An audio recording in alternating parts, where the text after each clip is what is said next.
ভারত জুড়ে এখন শুধুই ভোটের আবহ। দেয়ালে দেয়ালে মিলছে হাত, পদ্ম, জোড়াফুল, চেনা অচেনা নানা প্রতীক। তবে ভারতের নির্বাচন ব্যবস্থা এসব প্রতীক প্রচলনের অনেক নিয়ম রয়েছে, আছে অজানা নানা গল্প। লোকসভা বিধানসভা নির্বাচন তো বটে, পঞ্চায়েত ভোটেও থাকে অনেক প্রতীক। স্বীকৃত দলগুলিকে বাদ দিলে একটি আসনে যতজন প্রার্থী থাকেন ততগুলি থাকে প্রতীক। নির্বাচনে প্রতীকের সঙ্গে নিরক্ষরতার একটি গভীর যোগাযোগ রয়েছে। স্বাধীনতার পর 1951 সালে ভারতে যখন নির্বাচন পদ্ধতি চালু হয় তখন দেশের সাক্ষরতার হার ছিল খুবই কম। নিরক্ষর ভোটাররা কিভাবে ব্যালট পেপারে লেখা পছন্দের প্রার্থীর নাম ও দল নির্বাচন করবেন তা নিয়ে প্রশ্ন ওঠে।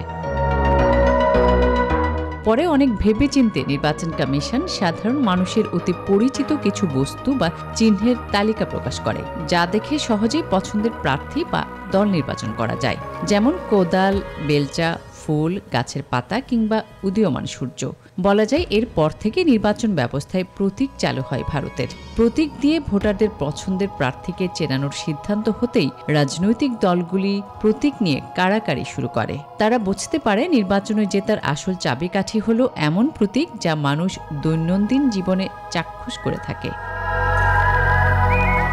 একটি দলের যে একই প্রতীক সবসময় থাকে না, তার নজিরও রয়েছে ভারতে। তার সবচেয়ে বড় উদাহরণ দেশটির প্রধান দুই রাজনৈতিক দল কংগ্রেস এবং বিজেপি। একেবারে প্রথমে কংগ্রেসের প্রতীক ছিল জোড়া বলদ এবং জোয়াল।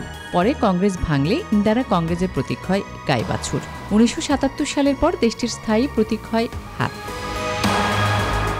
আবার বর্তমান শাসক দল বিজেপি যখন জনসংঘ ছিল তখন তাদের প্রতীক ছিল হাতওয়ালা প্রদীপ।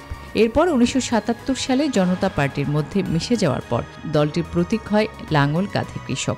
1980 সালে ক্ষমতাসীন বিজেপির স্থায়ী প্রতীক হয় পদ্ম। আসমাতুলি, নিউজ 24।